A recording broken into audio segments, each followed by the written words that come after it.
நம்ம இன்னைக்கு செய்யற வேலையில இருந்து கிடைக்கக்கூடிய வருமானம் நம்மளோட இன்றைய தேவைகளை பூர்த்தி செஞ்சு கம்ஃபர்டபுளா வாழ வைக்கும். ஆனா நம்மளோட ரிட்டையர்மெண்ட் லைஃப் அது நம்ம இன்னைக்கு செய்யற சரியான நிதி திட்டமிடல்ல தான் இருக்கு.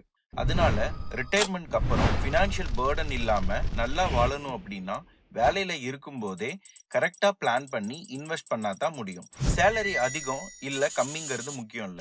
நீங்க எவ்வளவு ஸ்மார்ட்டா சேவ் பண்றீங்க, அதை எப்படி இன்வெஸ்ட் பண்றீங்க அப்படிங்கிறது தான் முக்கியம். தமிழ்நாடு கவர்மெண்ட் எம்ப்ளாயிஸ்க்கு இருக்கக்கூடிய house building advance, car advance, two wheeler advance, festival advance, earn leave salary surrender and other allowances, இந்த பெனிஃபிட்ஸ் எல்லாம் எப்படி ஸ்மார்ட்டா யூஸ் பண்ணலாம், உங்களுக்கு என்ன இன்சூரன்ஸ் தேவை, என்ன தேவையில்ல, எங்க இன்வெஸ்ட் பண்ணா நல்லது, எதுல இன்வெஸ்ட் பண்ண கூடாது, இவ்வளோ பெரிய கன்ஃபியூஷன் எல்லாம் ஒன் டு ஒன்னா டிஸ்கஸ் பண்ணிட்டு லைஃப் டைம் ஃபுல்லா பென்ஷன் மாதிரி ஒரு ரெகுலர் இன்கம் வர்றதுக்கு கிளியரான ரிட்டையர்மெண்ட் பிளான் பண்ணி தர நாங்க இருக்கோம். யாருக்கெல்லாம் இந்த பெனிஃபிட்ஸ் எல்லாம் இன்னும் எஃபெக்டிவா எப்படி யூஸ் பண்றது, எப்படி எல்லாம் இன்வெஸ்ட் பிளான் பண்ணலாம்னு எங்க கூட டிஸ்கஸ் பண்ணணும்னு நினைக்கிறீங்களோ கீழே டிஸ்கிரிப்ஷன்ல எங்க இமெயில் ஐடி கொடுத்துருக்கோம். அதுல நீங்க எங்களை காண்டாக்ட் பண்ணலாம். எங்க டீம் உங்களுக்கு கைட் பண்ணுவாங்க.